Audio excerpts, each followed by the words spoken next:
អ្នកដែលគិតថាខ្លួនឯងក្រគ្មានសំណាងបាក់ទឹកចិត្តអស់សង្ឃឹមគ្មានកម្លាំងចិត្តរស់នៅគ្មានន័យគ្មានតម្លៃមិនចង់រស់នៅបន្តទៀត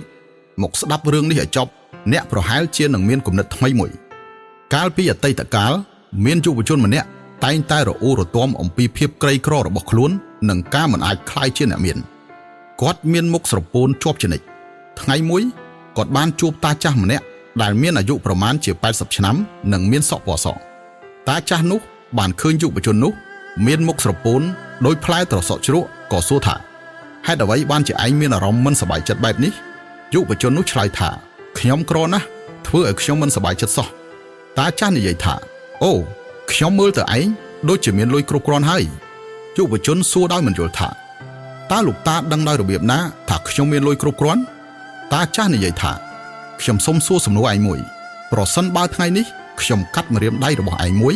ហើយឲ្យលុយឯង$1000តើឯងព្រមទេយុវជននោះឆ្លើយថាខ្ញុំមិនព្រមទេតាចាស់ក៏និយាយទៀតថាចុះបើខ្ញុំកាត់ដៃឯងមួយហើយឲ្យលុយឯង$10000តើឯងព្រមទេយុវជននោះឆ្លើយថាខ្ញុំក៏មិនព្រមដែរតាចាស់ក៏បន្តទៀតថាចុះបើខ្ញុំខ្វេះភ្នែកទាំងពីររបស់ឯងហើយឲ្យឯង$100000តើឯងព្រមទេ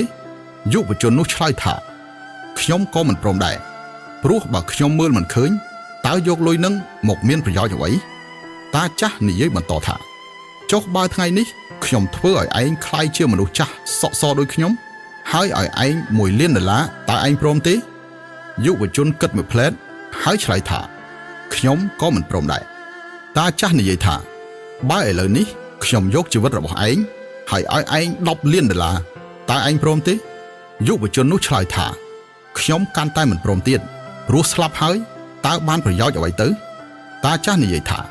ឃើញទេហេតុអ្វីបានជាឯងនិយាយថាខ្លួនឯងក្រឯ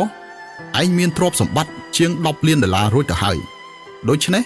ឯងគឺជាយុវជនមានគ្រប់គ្រាន់នៅពេលឮបែបនេះគាត់ក៏ភ្ញាក់រលឹកហើយដូចជាយល់រឿងអ្វីមួយ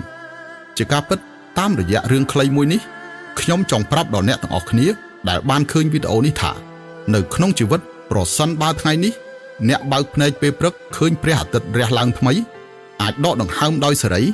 បានស្រូបយកខ្យល់បរិសុទ្ធអ្នកគួរដឹងថាអ្នកជាមនុស្សមានសំណាងនិងមានសុភមង្គលប៉ុណ្ណាចំពោះអ្នកដែលតែងតែត្អូញត្អែថាក្រអ្នកដែលត្អូញត្អែថាជោគវាសនាមិនយុត្តិធម៌សូមពិចារណាលើលេខទាំងនេះនៅលើភពផែនដីដែលមានមនុស្ស7.5 ប៊ីលាននាក់នេះជាមធ្យមមានមនុស្ស